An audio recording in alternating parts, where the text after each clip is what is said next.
Colonel Evans, Colonel and Mrs. Hertzendorf, Lieutenant Colonel Wilkinson, Chief Warrant Officer 5 Murdoch, Chief Warrant Officer 5 Witzler, Command Sergeant Major Chambers, Command Sergeant Major Mastrian, Colonels and Sergeants Major of the regiment, distinguished guests, Night Stalker, families, and friends.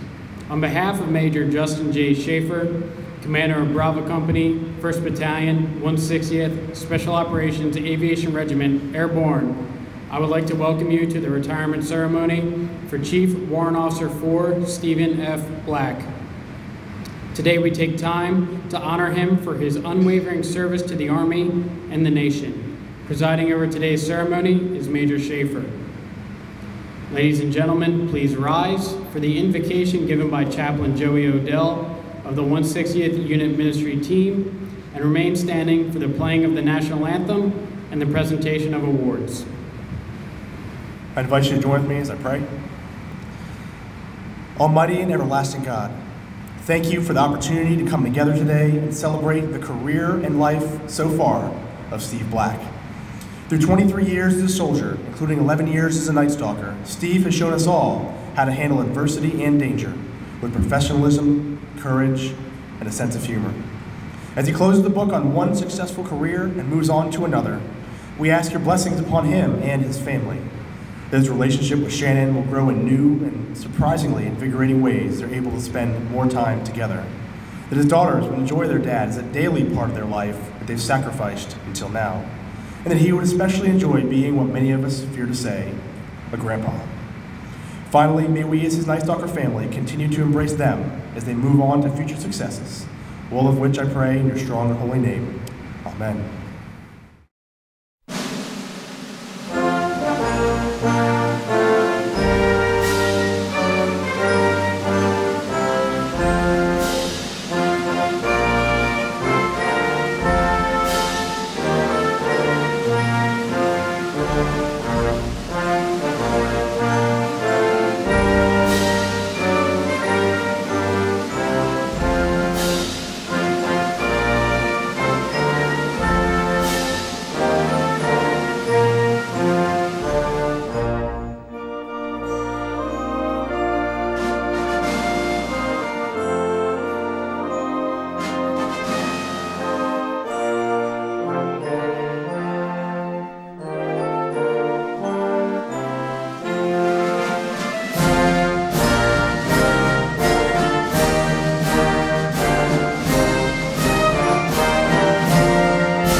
Ladies and gentlemen, Major Schaefer will now recognize CW4 Black for outstanding service.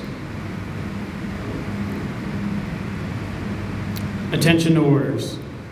The Bronze Star Medal, second award, is awarded to Chief Warrant Officer 4, Stephen Black, for exceptionally meritorious achievement as a flight lead for a joint task force in support of Operation Enduring Freedom. During this period, Chief Black planned, briefed, and led the Joint Rotary Wing Element on multiple direct action combat operations in support of overseas contingency operations. He was responsible for the leadership, welfare, and combat effectiveness of the task force.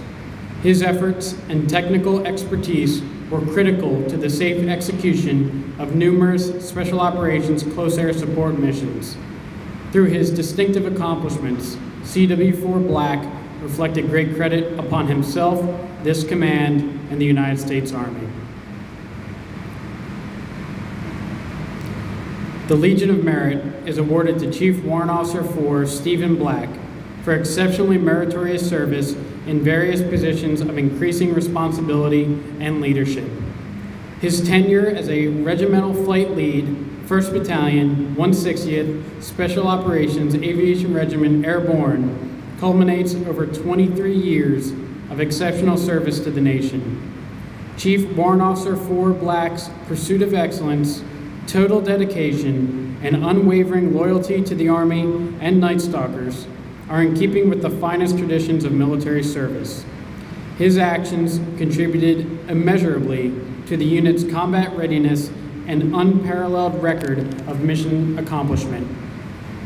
His exemplary service reflects great credit upon himself, the United States Army Special Operations Aviation Command, the United States Army Special Operations Command, and the United States Army.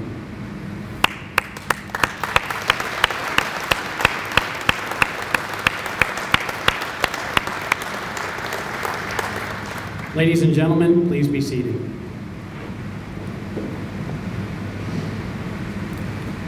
The Honorable Order of St. Michael Bronze Award is presented to Chief Warrant Officer 4 Stephen Black. Appearing before a most arduous and discriminatory committee of tried and proven Army aviators and aviation patriots, be it known that CW4 Black was tested and found worthy of special recognition for outstanding contributions to the community of Army aviation, and is hereby inducted into the Honorable Order of St. Michael. The Archangel St. Michael is the embodiment of courage, justice, and gallantry. So too, the aforementioned individual embodies these qualities and represents excellence in aviation. Therefore, the President of the Army Aviation Association of America, with the concurrence of the Chief of Army Aviation, acknowledges that this patriot is due special honor and respect for now and posterity. Given under our hand this 17th day of January, 2013.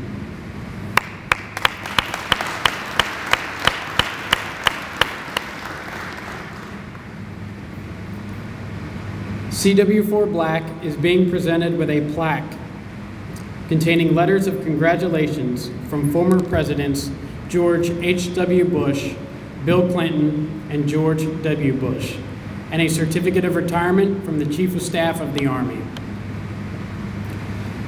A United States flag is presented to CW4 Black in appreciation for his years of service to the United States Army. This flag was flown over the Night Stalker compound on 15 January 2013 in recognition of CW4 Black's over 23 years of service to the nation. Major Schaefer is also presenting Mr. Black with a Colt 45 6-gun on behalf of all of the 6-gun flight leads.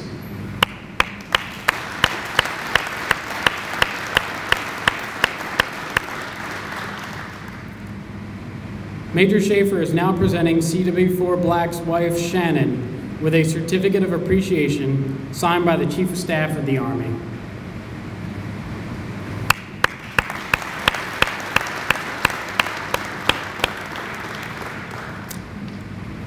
CW4 Black is presenting his wife, Shannon, with a bouquet of flowers as a gesture of gratitude for her unwavering support throughout his years of service.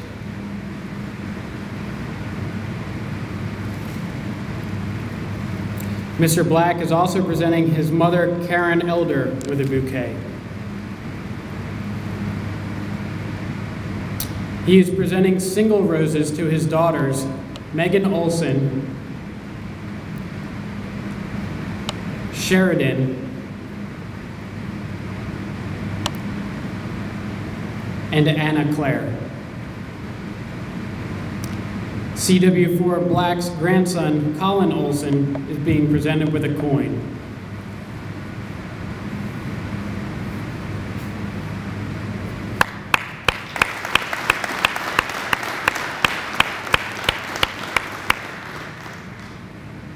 Ladies and gentlemen, Major Justin Schaefer.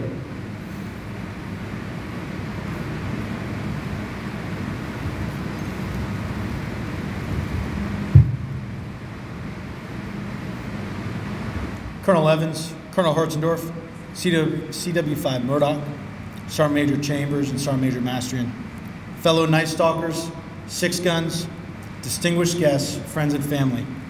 Thank you for joining us today to honor CW4 Steve Black for his 23 years of service to the nation. The attendance here of active duty, retirees, family, and friends is a testament of his service and commitment to the unit over the years. Steve, thank you for allowing me the honor of participating in this momentous event with you to culminate your service to the nation. I'd like to welcome Steve's family in attendance today. His mother, Karen, his wife, Sharon, his daughters, Megan, Sheridan, and Anna Claire, and grandchildren, Colin and Scarlett. Thank you for attending and supporting Steve over the years and allowing us to become part of your family. Steve's extraordinary career culminates today after 23 years of service to our nation, with 10 of those being here as a 6-gun.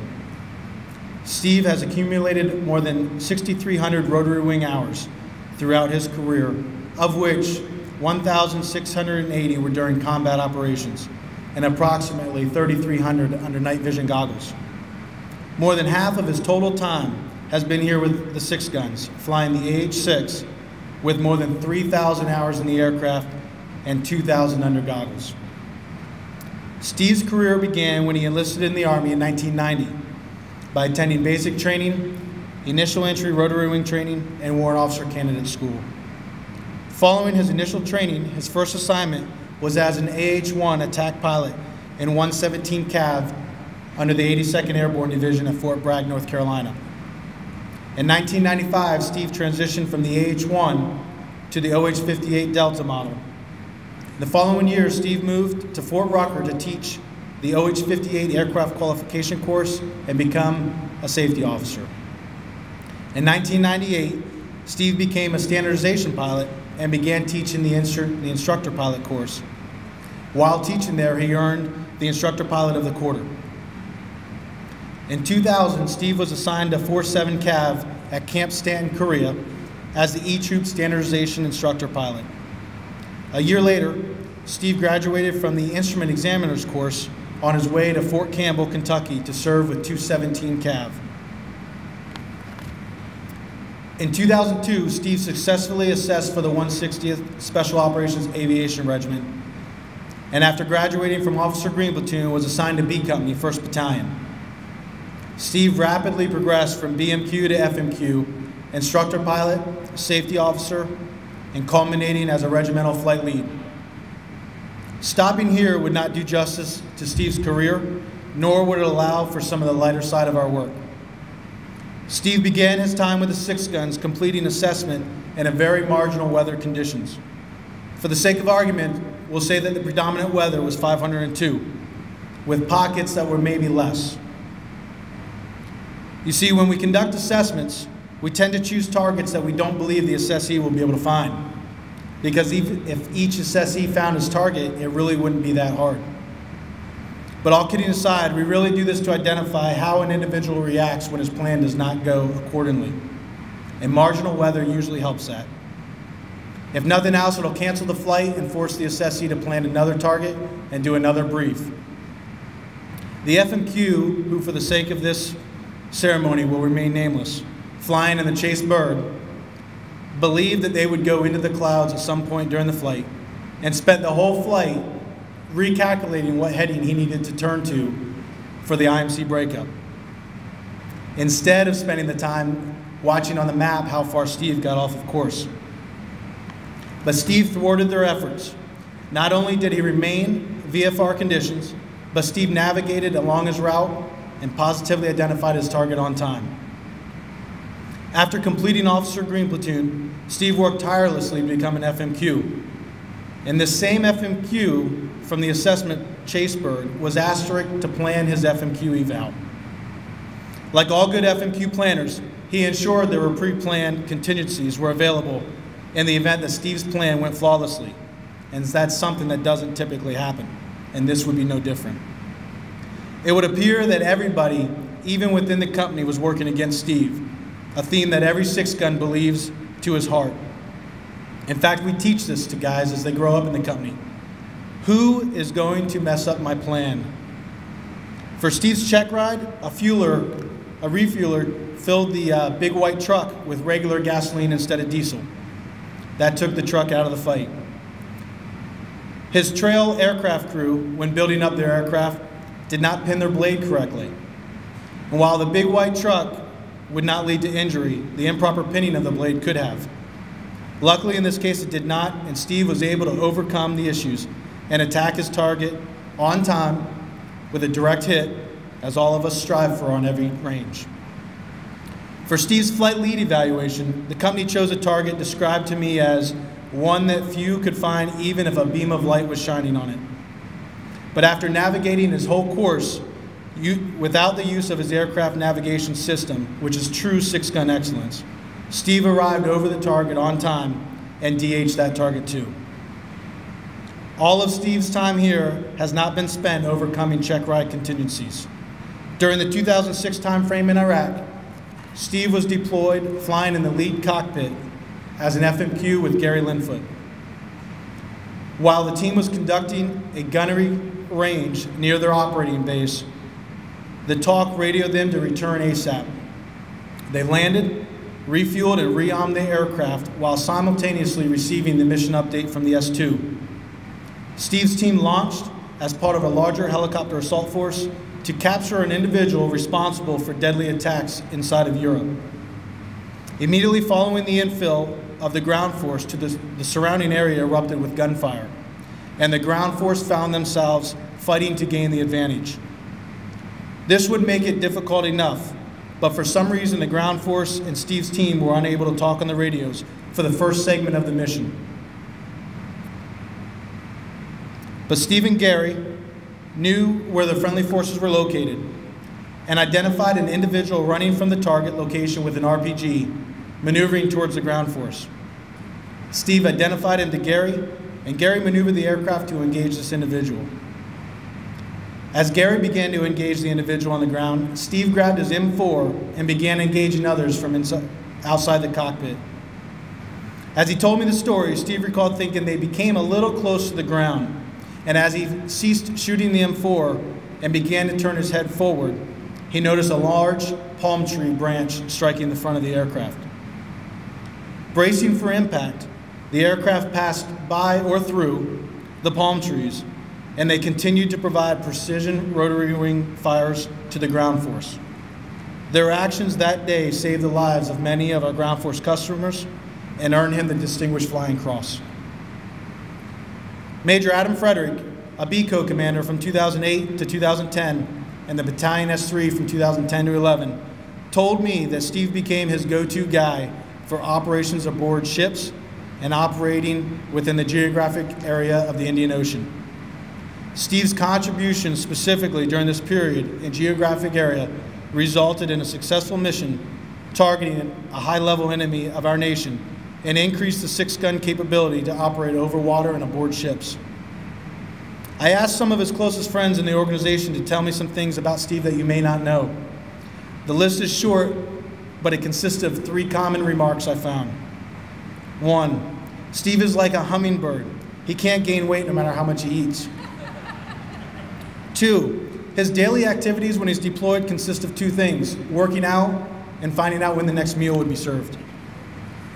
And 3, he was personally responsible for the implementation of the company's rule, no eating in the aircraft. The stories and awards that you saw today are only snippets of Steve's career, accomplishments, and contributions to the unit. Steve is not only a soldier or a pilot or an officer. To the men inside this hangar, he's a friend, a mentor, and a leader. To the family in the front row, he's a son, a father, a husband, and grandfather.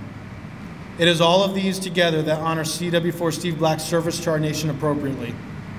Thank you for your service, Steve. 6 guns don't miss, Night Stalkers don't quit.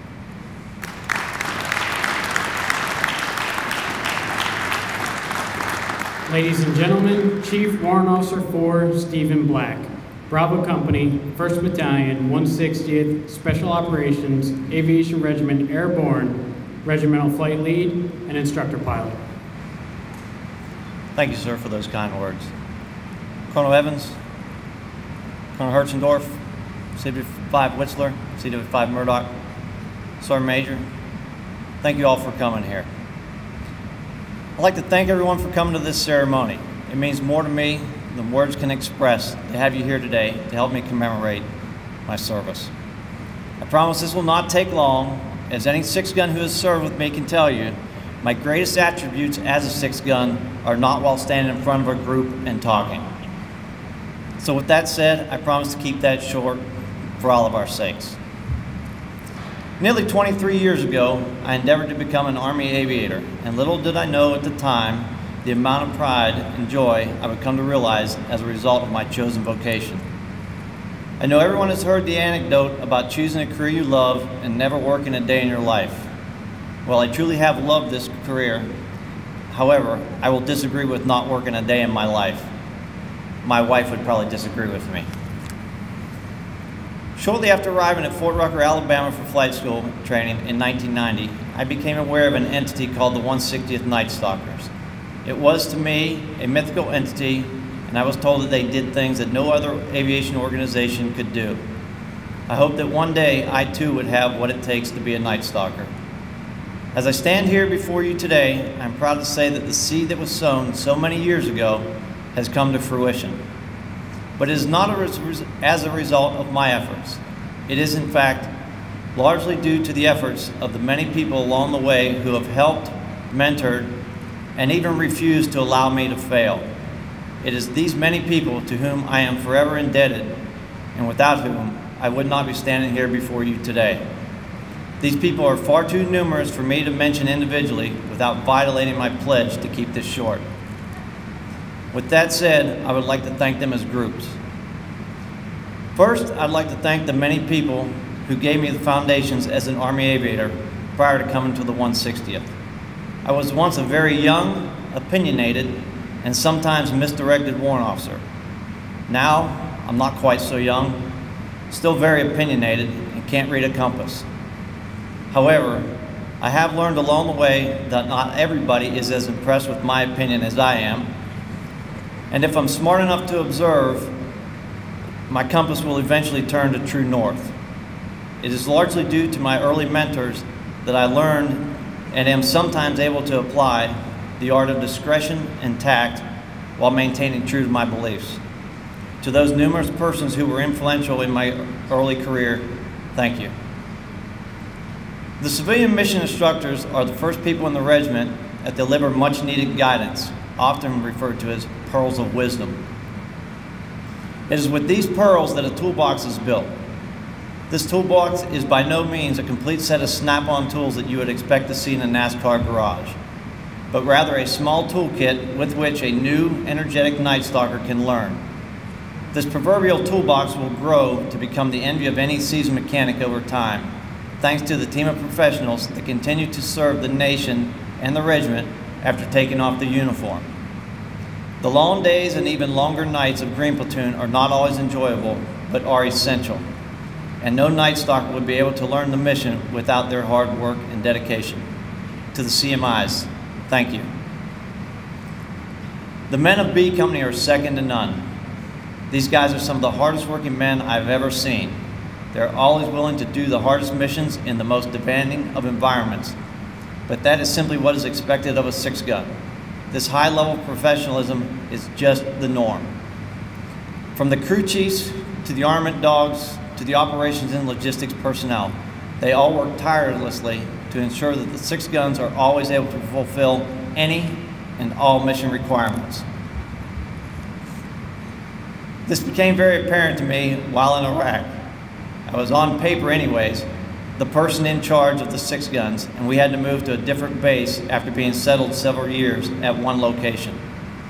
Moving, as we all know, is never enjoyable, especially after being settled somewhere for a long period of time.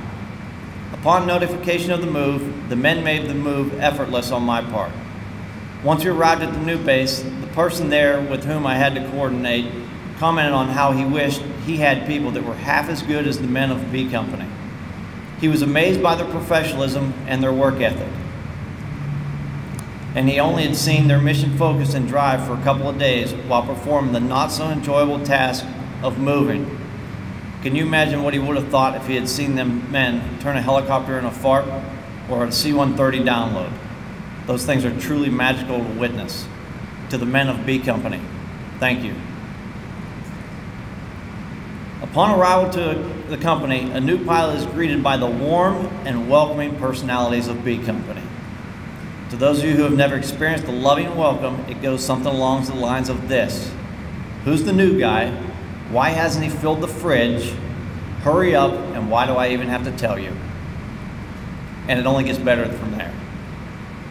Brothers will always display their brotherly love in ways that only a family can appreciate. Becoming to me has been a family. And it is this family bond that I will always cherish. I am now and always will be a six-gun. You don't spend 10 plus years here without it becoming a part of your very being. To my fellow six-guns, thank you for supporting me, mentoring me, caring for my family, and enabling me to realize my dream of becoming one of you, a six-gun. Being a Night Stalker and a six-gun was the most professionally rewarding thing I've ever done, and every day has been a new challenge. But not every day was hard. Some, in fact, were enjoyable and may even be construed as easy. One such outing was in Washington, D.C. I went there TDY with a fellow six-gun and a very good friend of mine. We were able to visit with other government agencies and learn of the numerous ways that those agencies could assist us, the regiment, and the six-guns with mission requirements. Did I mention that we went to a hockey game and enjoyed too many adult beverages, all while earning additional income? That was a rough one. But not every day was a walk in the National Mall. Many days were long and both mentally and physically demanding. While the mental and physical stressors were not always the most desirable conditions, they are necessary to ensure the nation and the missions are always successful. But those days are not the bad ones. Those days are just the expectations of a Night Stalker by both the nation and the Night Stalker himself. The bad days were and will always be the days when one of our fellow brothers in arms is lost. Just yesterday, we lost a true Night Stalker with the passing of Fred Horsley. From an outsider's perspective, the number of those days may seem somewhat infrequent. However, when they happen, part of every Night Stalker is taken which cannot be replaced. To all of us in this building, even one of those days is far too many. I know I said I would have not mentioned folks by name, but there is one exception. When I was assigned to Fort Campbell almost 12 years ago, a very good friend took a vested interest in seeing me become a six-gun. He pushed me into becoming one in a way that only a person who is concerned more with my welfare than I was could do. It felt to me as though I were being led, not pushed, but that is how this great American is. I think he finally got tired of pushing, so one day he showed up at my front door with an application packet and told me to fill it out. Once I completed it, he turned it in the recruiter for me. He even arranged for my assessment flight with the most intimidating person I've ever seen in the United States Army. He sat down with me and showed me just how much I didn't know prior to my assessment, and I am certain I would not have assessed favorably without his willingness to devote time and effort to teaching me.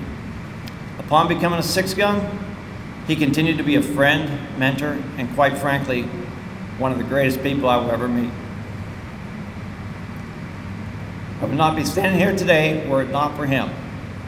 Thank you, Gary. Finally, I need to thank my family. My family has enabled me to stand shoulder to shoulder with some of the greatest men this nation has to offer. But without their love and support, I would not have realized my dream. My parents gave me many things that I can only hope to pass on to my children and their children. They took me to church, taught me to love the Lord. They taught me the value of integrity and hard work. They taught me to be thankful for what I have and not begrudge others for what they'd have. But most of all, they taught me the lesson of unconditional love. It is this love they gave and continue to give that will forever be their legacy to me. Thank you. And I love you. I cannot count the number of softball games, volleyball games, birth of grandchildren, or other activities my daughters and wife have had to go it alone without me. I'm certain that my daughters will tell you after this ceremony that sometimes they wish I would have missed a couple more. But Megan, Sheridan, and Anna Claire, I never wanted to be anywhere more than with you.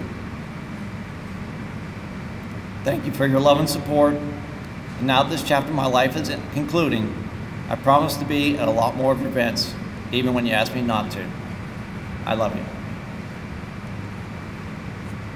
My loving, caring, and giving wife, I cannot say thank you enough. Your willingness to support me has been the greatest blessing I have or will ever receive. You raised our daughters with a part-time help and never complained. You took care of the home so I could focus on doing this. You're the strongest person I know, my best friend, and there is no way I could ever have made it without you. Not just here, but anywhere. Your love has sustained me, and your guidance has made me a better man. Thank you. I love you. Now that I'm done, I would like to thank everyone once again for coming. Yes, there is food.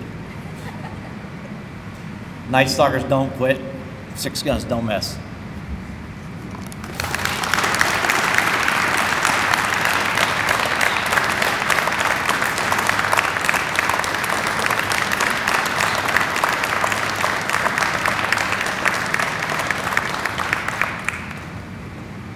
Ladies and gentlemen, please remain standing for the reading of the retirement orders and continue standing for the playing of the Army Song. Attention to orders. Number 249-0621, Black Stephen, 205-58-3432.